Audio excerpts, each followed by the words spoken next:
আপনাদের সবাইকে স্বাগত জানাই জার্নাল পর্যালোচনায়। সঙ্গে আছি সৈয়দ ইশতিয়াক রেজা এবং রোববার থেকে বৃহস্পতিবার পর্যন্ত আমরা নানা সাম্প্রতিক বিষয় নিয়ে কথা বলি। স্বভাবতই আজকের বিষয় পশ্চিমবঙ্গে নির্বাচন।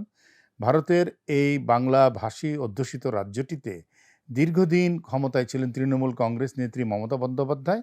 তাকে এবং তার দলকে হারিয়ে হিন্দুত্ববাদের ঝান্ডা নিয়ে সেখানে উপস্থিত হয়েছে ভারতীয় জনতা পার্টি এবং বিশাল ব্যবধানে তারা জয় পেয়েছে। বলতে গেলে বিজেপি শুধু জিতেই নি, ভীষণভাবে পাকাপোক্ত করে আসন গেড়ে বসেছে পশ্চিমবঙ্গে। এবং স্বাভাবিক কারণেই এত বড় বিজয় হবে সেটা হয়তো বিজেপি নিজেও ভাবেনি, কিন্তু তাকে নিয়ে আলোচনা সমালোচনা, নানান ধরনের ব্যাখ্যা বিশ্লেষণ ইত্যাদি চলছে। প্রথমেই যেটা বলা হচ্ছে যে পশ্চিমবঙ্গে যে হিন্দুত্ববাদের উত্থান হলো তাতে সেখানকার মুসলমানদের ভাগ্যে কি ঘটবে, তার প্রভাব বাংলাদেশেই বা কি পড়বে, সেই কথাগুলোই একটু দেখবার চেষ্টা করব। বিতর্কিত ভোটার তালিকায় বড় বিজয়, এমন শিরোনাম করেছে অনেক সংবাদ মাধ্যম।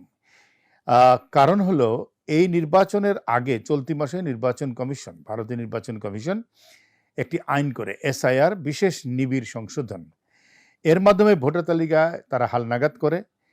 এটি একটি বিতর্কিত প্রক্রিয়া যা দিয়ে বিহার, আসাম সহ বিভিন্ন রাজ্যে ব্যাপক সমালোচনা হয়েছে। বলা হয় এর মূল লক্ষ্য হল মুসলিম ভোটারদেরকে ভোট দিতে না দেওয়া। এর ফলে প্রায় 92 লাখের মধ্যে 60 লাখ মানুষ অনুপস্থিত বা মৃত ঘোষণা করা হয়। বাকি 30 লাখ বিশেষ ট্রাইব্যুনালে যেতে পেরেছেন, কিন্তু শুনানি না হওয়া পর্যন্ত ভোট দিতে পারেননি। যেসব জেলায় মুসলিম বেশি এবং যারা নির্বাচনে প্রভাব ফেলতে পারেন সেখানেই নাম কাটার হিড়িক পড়ে গেছে বলে দেখা গেছে। এটি ছিল বড় ফ্যাক্টর। অন্য সব ব্যাপার তো ছিলই, বিশেষ করে দীর্ঘদিনের শাসন, ফলে মানুষ পরিবর্তন চাচ্ছিল।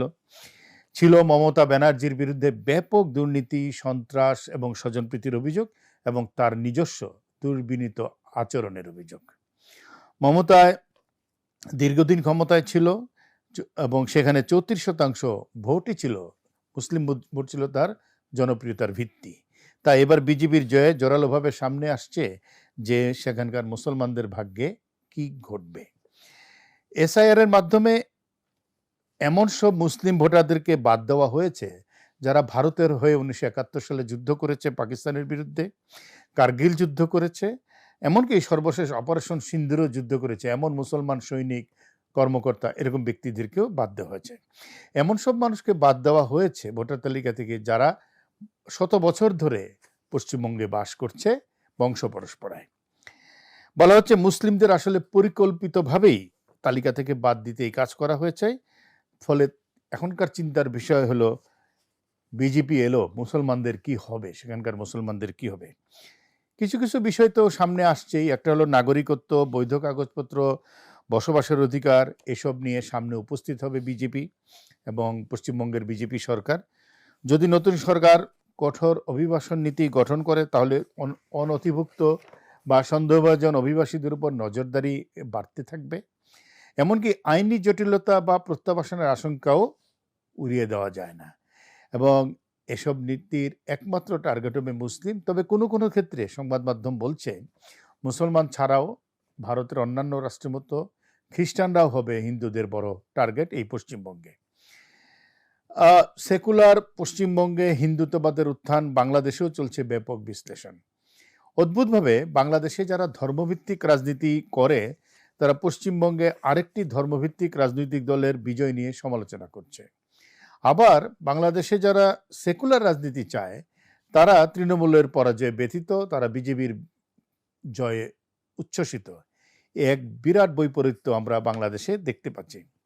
বিজেপির জয় বাংলাদেশ ভারত দ্বিপাক্ষিক সম্পর্কে একটা নতুন মাত্রা যোগ করতে পারে, যদিও ঢাকার সম্পর্ক দিল্লির সাথেই। মমতা বন্দ্যোপাধ্যায় 2011 সালে তিস্তা চুক্তি বাস্তবায়ন হতে দেয়নি। ভারতের সর্বদলীয় ঐক্য হওয়ার পরেও এটি হতে দেয়নি। বারবার এই প্রশ্নে তিনি কেন্দ্রের সঙ্গে দ্বন্দ্বে জড়িয়েছেন। কিন্তু এখন কেন্দ্র এবং রাজ্য একই শাসক, অর্থাৎ বিজেপি কেন্দ্রেও আছে, পশ্চিমবঙ্গেও আছে। ফলে টানাপোড়েন থাকবে না বলেই ধারণা করা হচ্ছে। তিস্তার পানি প্রশ্নে সরাসরি আলোচনার পথ খুলেছে। তবে সব কিছু যে খুব সহজ সরল পথে এগোবে তা মনে হয় না। কারণ হলো তখন ক্ষমতায় ছিল কংগ্রেস আর এখন বিজেপি, যাদের রাজ্য নেতারা ভয়ঙ্করভাবে বাংলাদেশ বিরোধী বক্তব্য দিয়ে অভ্যস্ত। মুখ্যমন্ত্রীর পদে অনেকেই আছেন, তবে দৌড়ে এগিয়ে আছেন শুভেন্দু অধিকারী, যার পরিচিতি একজন কট্টর হিন্দুত্ববাদী মুখ হিসেবে। নন্দীগ্রামে মমতাকে পরাজিত করে তিনি যে রাজনৈতিক পরিচিতি তৈরি করেছেন, তাতে বাংলাদেশ বিষয়ক তার অবস্থান কখনোই নমনীয় ছিল না। ধর্মীয় দৃষ্টিকোণ থেকে এই পরিবর্তনটি সবচেয়ে স্পর্শকাতর।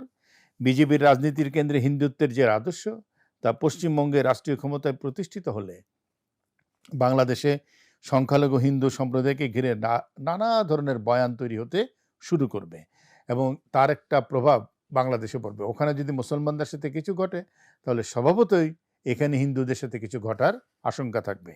এই বয়ানগুলো অনেক সময় বাংলাদেশের অভ্যন্তরীণ সাম্প্রদায়িক সম্প্রীতিকে বিনষ্ট করে, চাপে ফেলে, একই সঙ্গে বাংলাদেশের মুসলিম সংখ্যাগরিষ্ঠ জনমানসে ভারত বিরোধী অনুভূতি আরও তীব্র করে তোলার শঙ্কা তৈরি করে। অর্থনৈতিক বিবেচনায় পশ্চিমবঙ্গ এবং বাংলাদেশের অনানুষ্ঠানিক বাণিজ্য আছে বিশাল আকারে, আনুষ্ঠানিক বাণিজ্যও আছে। পেট্রাপোল বেনাপোল সীমান্ত দিয়ে যে বাণিজ্য প্রবাহ দুই দেশের সাধারণ মানুষের জীবনমানের সঙ্গে জড়িত, অন্যান্য জায়গায় হিলি সহ অন্যান্য জায়গায়, সেগুলো ভুলে গেলে তো আসলে চলবে না। বিজেপি সরকার যদি সীমান্ত ব্যবস্থায় কড়াকড়ি আরোপ করে, তাহলে বাণিজ্যিক সম্পর্কে টানাপোড়েন পড়তে পারে। এমনকি মানুষের যে সম্পর্ক, পিপল টু পিপল কানেক্টিভিটি যেটাকে বলা হয়, সেটাও যদি কোথাও ব্যত্যয় ঘটে, তাহলে ব্যবসা বাণিজ্যে প্রভাব পড়বে। বাংলাদেশ একটি স্বাধীন সার্বভৌম দেশ। ঢাকার আলোচনা হবে দিল্লির সঙ্গে। তবে একথাও ঠিক, পশ্চিমবঙ্গে গেরুয়া পতাকা ওড়ার মানে শুধু একটি রাজ্যের ক্ষমতা পরিবর্তন নয়, এটি বাংলাদেশের জন্য একটি নতুন বাস্তবতা। আমাদের নীতি নির্ধারকদের এখনই সতর্ক এবং দূরদর্শী পদক্ষেপ নিতে হবে। আবেগের রাজনীতি নয়, ওখানে যা কিছু ঘটবে, যা কিছু ঘটতে পারে, সেগুলো আরেকটি দেশের ঘটনা, তা যেন বাংলাদেশে এসে আশ্রে না পড়ে। কেউ যেন সেখানকার ঘটনার সুযোগ নিয়ে বাংলাদেশে সম্প্রীতি নষ্ট না করে। রাজনৈতিক বাস্তবতা সেগুলো খেয়াল রাখা প্রয়োজন। কূটনীতির জায়গা থেকে একটা কথাই হবে যে বাস্তব ভিত্তিক কূটনীতিই হবে আমাদের পথ চলার নীতি, কারণ প্রতিবেশী বদলানো যায় না, কিন্তু প্রতিবেশীর সাথে সম্পর্কের ভাষা বদলানো যায় এবং সেই ভাষাটি আমাদেরই বেছে নিতে হবে। আজকের মতো জার্নাল পর্যালোচনা এখানে শেষ করছি। সবাই ভালো থাকবেন।